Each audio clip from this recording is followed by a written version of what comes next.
આ ward number 8માં આવતો વિસ્તાર છે. તમે જોશો બ્રિજ ઉતરી અને બાજુમાં જે રોડ બનાવવામાં આવેલો ત્યાં કોઈ પણ લેવલ નથી. એટલે તમે વિચારી શકો છો વડોદરા શહેરની અંદર જ્યારે રોડોના કામ થતા હોય છે ત્યારે પ્રી મોન્સૂન કામગીરીને ધ્યાને દોરીને આ લોકો કામ નથી કરતા.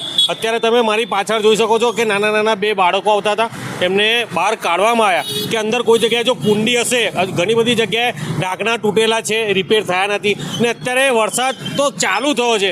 જે પ્રકારે 100% આ વખત લોકોને પાણીની અંદર 100% લોકોને જવું પડશે, કારણ કે પ્રી મોન્સૂન કામગીરી ફક્ત ને ફક્ત કાગળ ઉપર જોવા મળેલી છે. અહીં આગળ તો હજુ વરસાદની શરૂઆતમાં જ આટલું પાણી જોવા મળે છે. વધુ વરસાદ વરસે તો ફક્ત ગઈકાલે 1 કલાક કે અડધો કલાકના વરસાદની અંદર અત્યારે તમે જોશો 3-3 ફૂટ જેટલા પાણી ભરાઈ ગયા છે. એટલે સ્પષ્ટપણે દેખાઈ આવે છે કે પ્રી મોન્સૂન કામગીરી અધૂરી છે અને હવે કામગીરી થવાની નથી. તે 100% જ્યારે કમિશનરશ્રીએ ધ્યાન દોરેલું કે 10 તારીખથી 15 તારીખ આપેલી, 15 થી 20 આપેલી કે પ્રી મોન્સૂન કામગીરી પૂરું થઈ જશે. ગઈકાલે મેં જોયું કે આપણા મેયરશ્રી પણ બોલેલા કે બધું સમગ્ર કામ પૂરના આરે છે.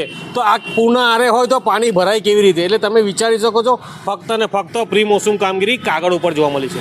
શું માંગ કરી રહ્યા છે? માંગ તો એક જ છે કે હવે તો પ્રી મોન્સૂન કામગીરી યોગ્ય થવાની નથી, કારણ કે વરસાદ પડશે, જો કામ કરશે તો વધુ વિકટ સમસ્યા થશે, ટ્રાફિકની સમસ્યા થશે. એટલે 100% આપણે પૂરનો સામનો તો કરવો જ પડશે.